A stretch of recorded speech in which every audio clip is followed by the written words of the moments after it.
Silence is the language of God. All else is poor translation. Rumi. Macrocosm. Everything we are is a dust mote, meandering through a solitary beam of light. It's all relative. 1. The observable universe. Approximately 93 billion light-years in gravitational diameter. September 5th, 1977. We hurl our metal eye into space. As of today, it has traveled over 13 billion miles from the sun. It still sends back images and telemetry, and continually receives trajectory instructions. Satellites beam near instantaneous information across the globe. Instant messages connect loved ones and those who have never met, and those who never will, living disparate lives. Information saturation has made each interested pair of eyes into a junior philosopher and scientist, just like your humble narrator. Some study the stars, the curious constitution of our environment. We all study each other, distantly. We often unmask our worst selves behind masks of avatars. Nations stockpile, lie, maneuver, gather strategically placed allies, endeavor to make them beholden through various forms of support.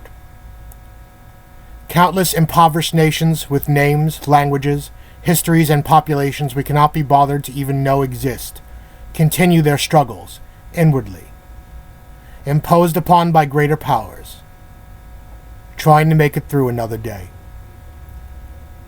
Acts of war, acts of terror, bombs, vehicles turned into weapons, school children riddled with bullets. Afternoon in the West, in the south of the United States, where spring has sprung early. Warm air, sweat pools on my neck, brow. I traverse the familiar streets and avenues for a bit of exercise, for a bit of movement. A Mustang waits at the light, engine revving, metallic nostrils foaming. The occupant sits behind a veil of sunglasses, enjoying the power at his fingertips, focused on returning into motion, taut in his seat. Two men are playing Tupac in a vehicle two behind, ambitions as a rider. I start belting out the familiar lyrics to the music. So many battlefield scars while driven in plush cars. This life as a rap star's nothing without heart. Was born rough and rugged and dressing the mad public. My attitude was fuck it cause motherfuckers love it to be a soldier. Must maintain composure at ease though life is complicated. Only what you make it to be, And my ambitions as a rider to catch a washy hot and horny, go up inside her. Then I spit some game in her ear, go to the telly ho. Equipped with money in a Benz cause bitch I'm barely broke. I'm smoking bomb ass weed, feeling crucial. From player to player, the game is tight, the feeling's mutual. From hustling in prayers to breaking motherfuckers to pay up. I got no time for these bitches cause these hoes trying to play us. I'm on a meal ticket mission, want a meal so I'm wishing. Competition got me ripped on that bullshit they stretching. Booyah! The gentlemen inside are laughing themselves a distraction. They belt out, West Side at me! In a somewhat mocking but also genial tone. The light changes. The driver of the Mustang puts the pedal down. Tires screech at the asphalt. Engine winds into motion. I'm still waiting for the light to change at the crosswalk.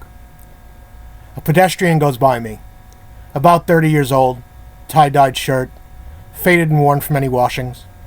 Equally washed out jeans. Flip-flops had seen better days.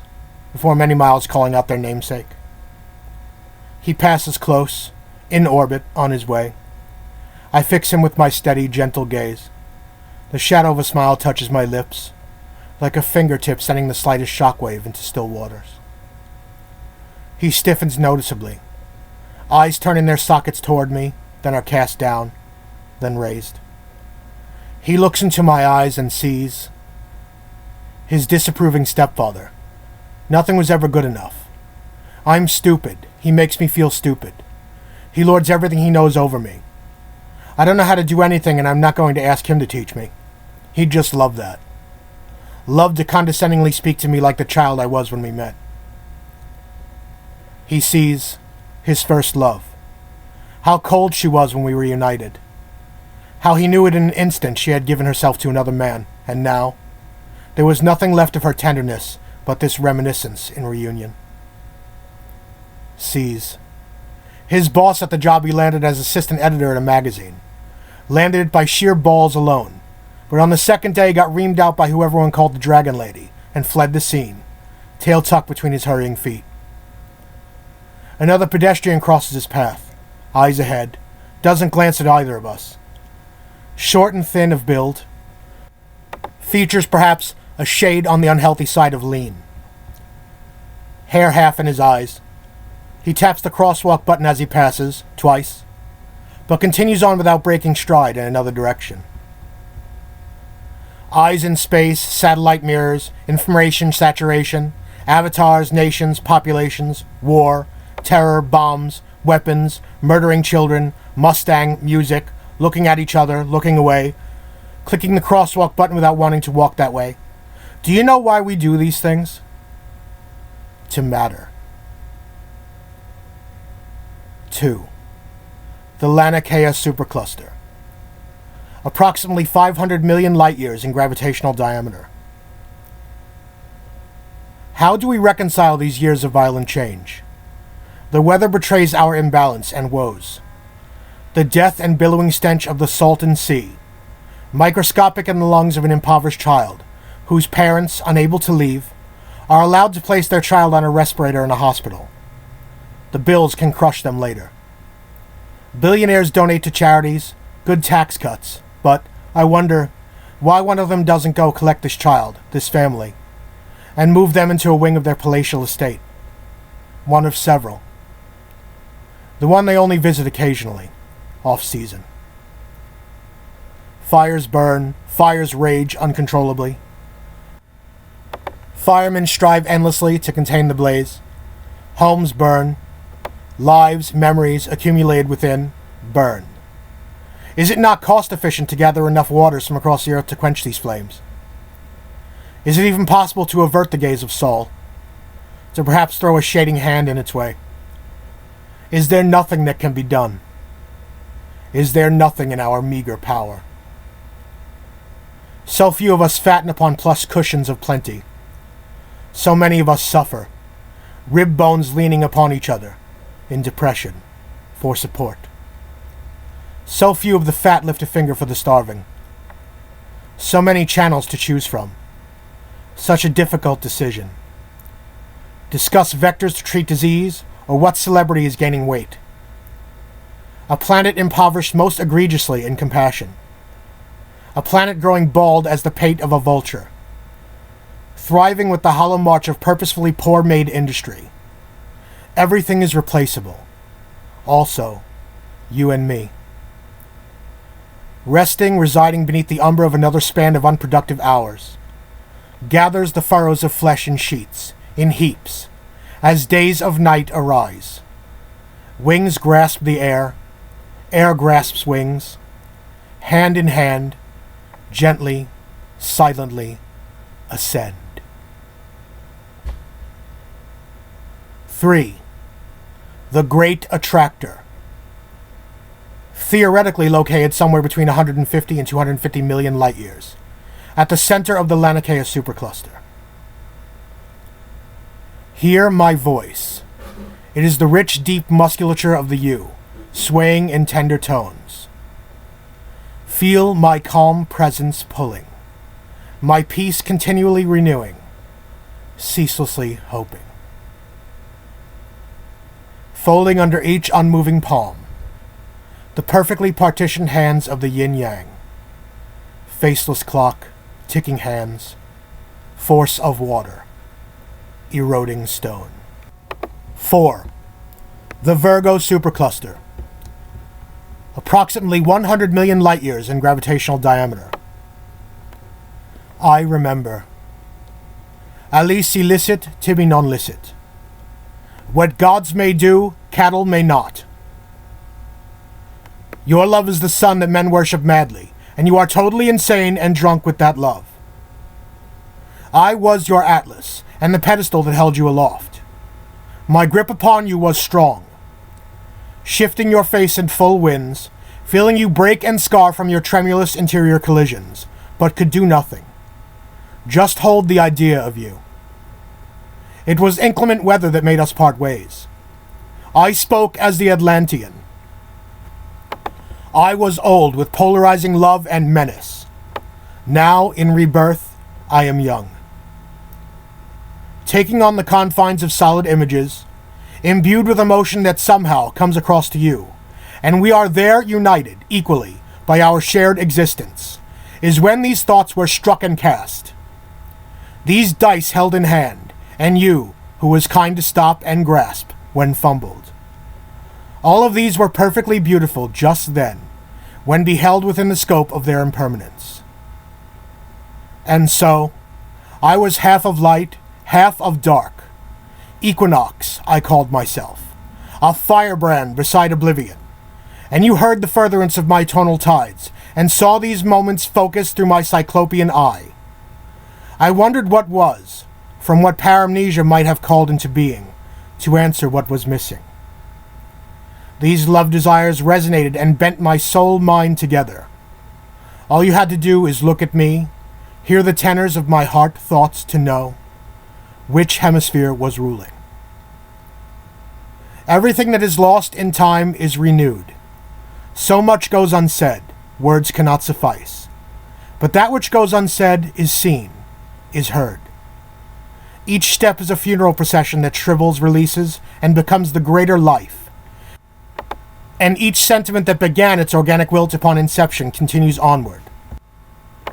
In the great electromagnetic wave of the universe, we are overcome.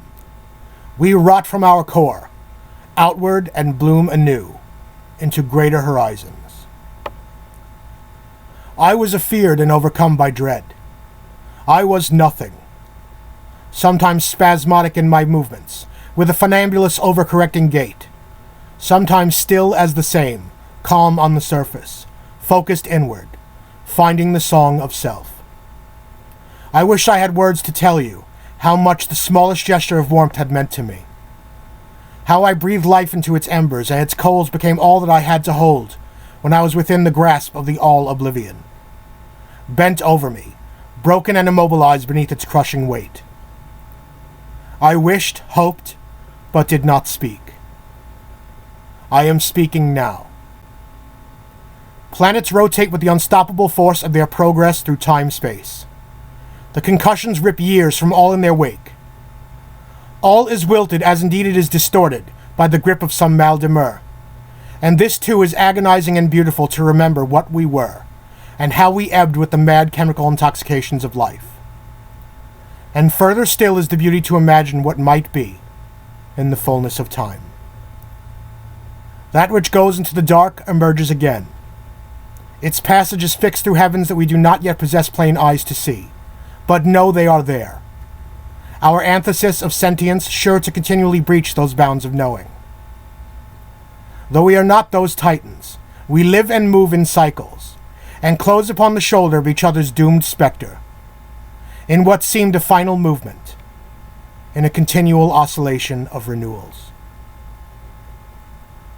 Long after we had parted ways, a short while before we are reunited, I had been looking close at the old book again. It had occurred to me, then, before there was light, there was depth. Look on me, see light, see depth, see complexity. I am more than that which causes me to fear. 5. The local galactic system. Approximately 10 million light-years in gravitational diameter. Hours untabulated, freely. Hours given. Classes and test taking, an acquisition of employment in Microsoft Office. Direction toward training in healthcare, readily offered. All one need do is ask, in polite, earnest tones. The local library, its resources freely given, on timely loan. I stretch my muscles. I discipline my diet. I hope. I try. I grow. 6. The Milky Way galaxy. Approximately 100,000 light-years in gravitational diameter. Much of the growing trend within this nation disturbs me. Much talk of walls. Much depletion of resources for those in greatest need. Much is thrown behind the feet that stride in rage and mouths of brazen contention. Much is endlessly brayed in separating derision. Somewhere between reasonable dialogue, long neglected compassion, and the sanctity of silence, we have lost the spirit of our nation. To accept, amalgamate, to grow rich in diversity, to strive in hope, in liberty. My eyes gaze elsewhere. My heart longs to be there, in loving intimacy. However, I labor, slow, deliberately, mindful of the present moment, toward whatever horizon lay before me. 7. The local star system. Approximately 65 light-years in gravitational diameter. 2005. Spring has sprung. Increased light absorption and refraction has warmed the sea, the air, the stones, coaxed new growth, and us. We are warmed and growing. My cousin Patrick and I loiter on the front porch a while, taking in the milder sunlight under the shade of the porch. A little girl wanders down the street weeping. Not more than 8. Little stick legs trudging mechanically, blood seeping from a skinned knee. All her focus upon her pain, her brow of heavy clouds, her eyes of rain. This is one of my neighbor Robbie's children, I think. He tarred my roof a few years back. Always in and out of jail for a drug problem. I step into the street and ask her, what happened? She doesn't answer. She changes trajectory toward me. Her hand flies up to her brow reflexively to shade out the light and see. I say, come over here, honey. Let's take a look at that. She follows me onto the porch. My cousin's posture is curiosity and concern from the intent and softened look about his features. I tell him, Patrick, please fill a pot of warm water and wet a cloth and bring it here. He steps into the house without answering. The child's weeping guffaws are coming in slowing shudders. She looks to me. I take her hand and sit her in a white lawn chair, which dwarfs her tiny frame. I tell her I'll be right back. I go inside for the Band-Aids and grab a towel. I read around in the box and find the big square one. When I return, he's waiting with the water, looking anxious. He has not been out of jail for long, can still barely understand him when he talks. That will improve in time. I kneel down before her. I say, okay, honey, this is going to sting a little. I pour some of the water slowly onto her wound. She goes rigid, her eyes widen. She wails in pain. I fix her eyes with mine and say, okay, I know it hurts. This is what we're going to do. You give the pain to me. Push it to me. I'll hold it for you. Patrick echoes sheepishly but tenderly, it's okay. She moans her tears, little waif, trembling with force. I wait. I pour again. Another round of pain and fear. She wails, though, less. I say, okay, push, push, push. Give the hurt to me. I'll hold it. I wait. I pour again. She grimaces but does not cry out. Her eyes are fixed on mine now. I am with her in this. I ask her, where were you going just now? Her eyes grow distant a moment. She braces herself to force out, I'm going home. I say, okay, honey. Did you have school today? She wrinkles her nose and says, it's Saturday. I don't have to even think about going to school till tomorrow. I chuckle and I tell her, well, that's good. Meanwhile, I am patting the wound with the cloth, then the towel. Now I tear open the bandage and begin to set the tape with gentle pats. She looks ahead. She's calming. Good girl. I take a step back and take her hand as I turn.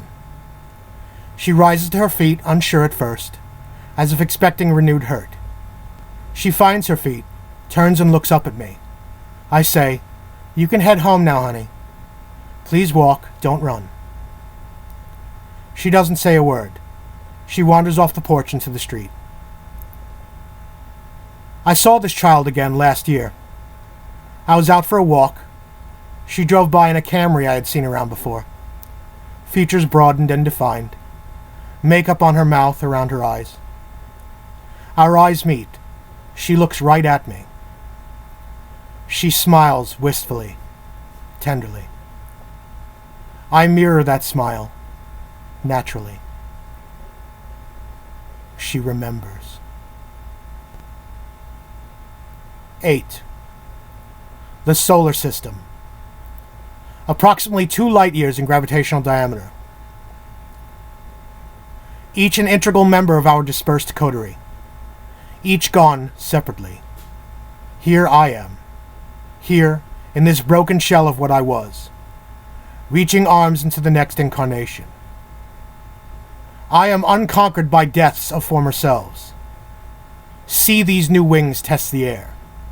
See the might of their youth. See these new eyes open tenuously at first, then fix their gaze upon what they have loved all along. Continue to love with new hope. The clown I was, still him, sometimes. The king I was.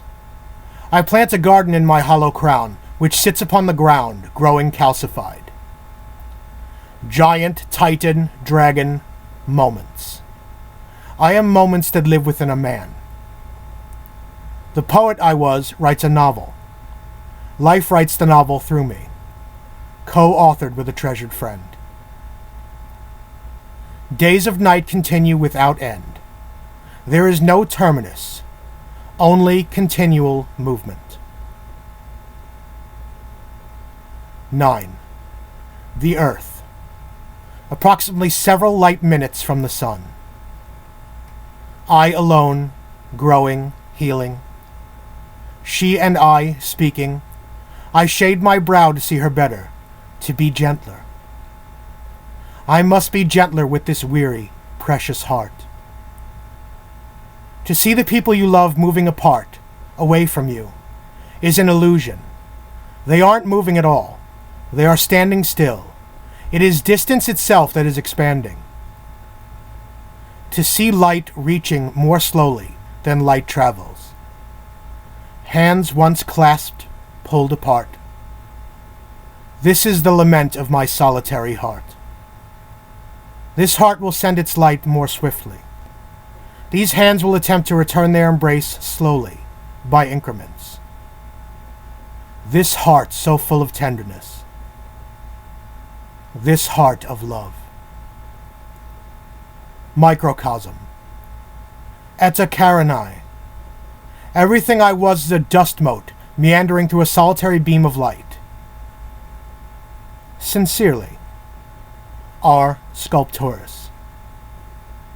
Days of Night by Daniel Christensen, writing as the Fire Elemental.